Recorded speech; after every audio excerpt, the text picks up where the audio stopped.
Oh, ShinRobjira, please make more Ultraman Tiga content. Yeah, alright. The event exclusive Marmot Guts member Rena from Ultraman Tiga is something that I never knew existed until late last year, and was something that I never knew I needed until late last year. For a little bit of history, Rena here, or her actress, Takami Yoshimoto, was like my first big crush ever. I had a big heart for good old Rena over here, even with the terrible voice they gave her in the dub. And you know, being a Godzilla fan, we don't really get figures of the characters, we get them of the monsters, aside from that one Haru Nakajima figure that we got. So I never really thought something like this existed, and little to my surprise, it exists, and I own it now. Now, for those who do know what this is, you'll be happy to know that this came with everything, and it was in the bag, and I took it out, I'm sorry. For those who don't know, you'll find out as the review gets started, so by all means, let's get started. And before anybody thinks I don't know, yes, Takami Yoshimoto is the eldest daughter of Takashi Yoshimoto, who played the original Ultraman, Shin Hayata. And with that being said, my first opinions on this figure are, wow, I really like it a lot. It is a lot bigger than I thought it would be, and I do like the color scheme. The red, white, and gray with the little details on it looks very, very nice. Don't worry, we'll be taking a closer look at that very, very soon. But before we end up taking a closer look at the figure, let's take a look at some of its accessories. Yes, one of which you can see right here. Up first, let's take a look at Rena's helmet over here. And the first thing I'm sure you'll notice is the Guts sticker over here. Pretty neatly applied, a little bit crooked, but I'm not going to try and fix that because I'll just make it worse. But as you can see, the helmet is very nicely detailed. It's very nicely painted. I mean, even looking at the strap over here, don't worry, it's supposed to be like this so you can get the helmet over the figure's head. You can see the buckle, you can see the crinkling of the leather and everything.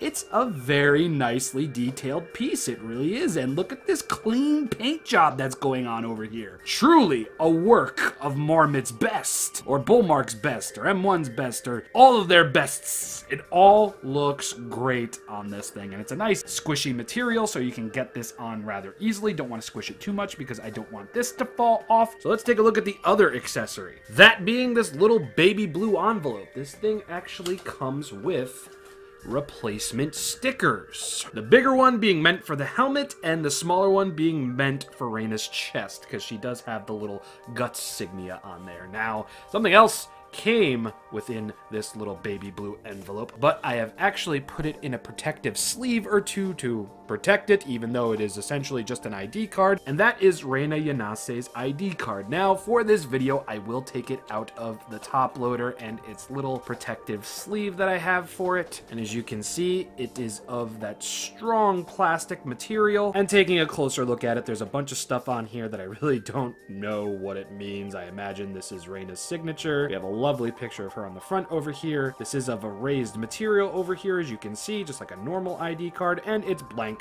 on the back. So I would like to keep this in rather nice condition because I have heard that the print on this does scrape off rather easily. I guess just the way that it was printed and the fact that this was released in what, 1997, 1996? I don't remember. I'm pretty sure we can look at Rena's foot for a proper date, but that is the last of the accessories. The last thing I want to show off is, of course, what the figure came in, and that is the original bag. Now, here is the cardboard topper to this, 2000, 1996. This is the original thing, so you can see it's a little bit on the faded side. You can see Ultraman Tiga, Guts, Rena, M1, and flipping it over, it's pretty much the same thing, only this time we have vehicles instead of Ultraman Tiga. And taking a look at the bag, you can see that it says M1, M1-GO Toy, Ultraman Tiga. I imagine that says Rena, maybe. But yes, this is the original tag. It is intact. I did tear it at the back over here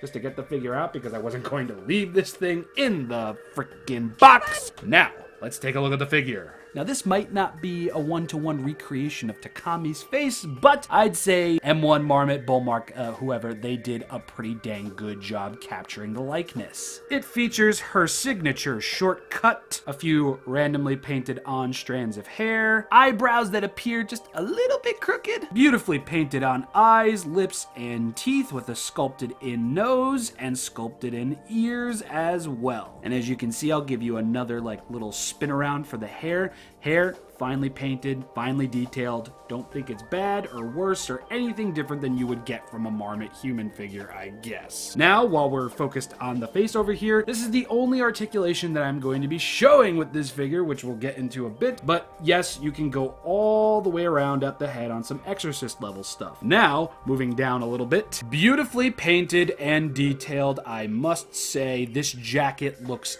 awesome. The different reds, the different grays, and all of it's sculpted on too. Like, you can definitely see over here just that everything that's painted that's not white, and even stuff that is white, is fully sculpted. So it's not just details that are painted on. You can actually feel all of the different things with all the different painted areas. Just look at the neck piece and the shoulder blades over here. They look great. And you're gonna get more of that on the shoulders over here, on the elbow pads, and even Rena's name back here is fully sculpted. It's detail you can feel, and it looks great. It really does. The belt is also fully sculpted on there. This portion of the jacket is sculpted on, and look at that, they even sculpted on her signature blaster onto her thigh, and the little strap actually follows throughout the entire leg. It doesn't just stop over here or whatever. It goes all the way through, and the detail on the gun and the holster and everything looks fantastic. Look at that. I actually thought you could take this out when I first got this out of the bag, but I quickly realized that you couldn't.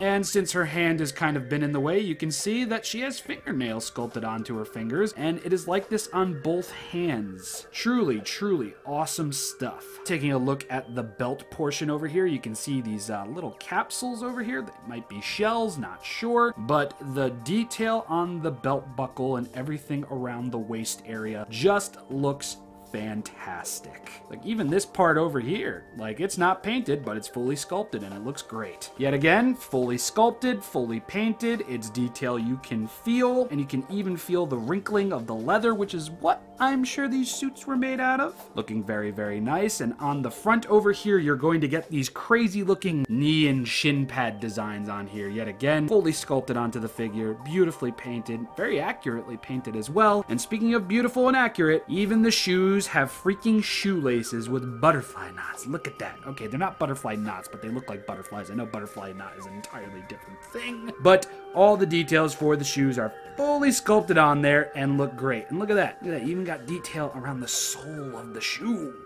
Bro, talk about going all freaking out for this thing. And then looking at the bottom of the feet, we have copyright 1996, Japan 2000, and M1. Not many other details given on the bottom of the feet. Now, before we actually start ending this video off, it's a pretty short one, I know, I'm going to show you how to put on Rena's helmet, and it's actually a pretty easy thing. So as you can see, this is split over there. Originally I thought I broke it, but then I realized this is going to be the only way you'd actually be able to get this helmet around her head, and it pretty much just did it by itself. You just have to adjust it a little bit. The strap fully reaches around to the other side, so it looks like it's fully connected, and there you go. The helmet fits her head. It sits around her neck very nicely, and this looks very show accurate. I'm sure I'll edit a picture in here somewhere. And yet again, this is some beautiful work. The accuracy is next level. Well, as accurate as you can get with a figure like this.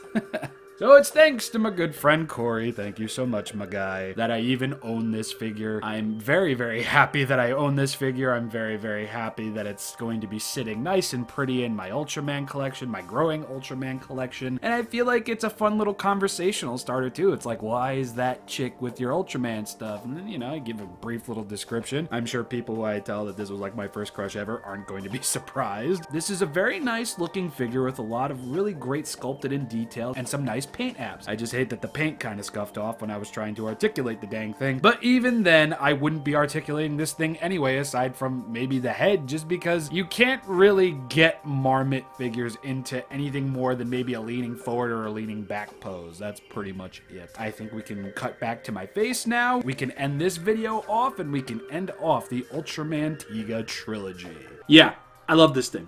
I love it a lot. I love Takami Yoshimoto. Even today, Homegirl is a fox.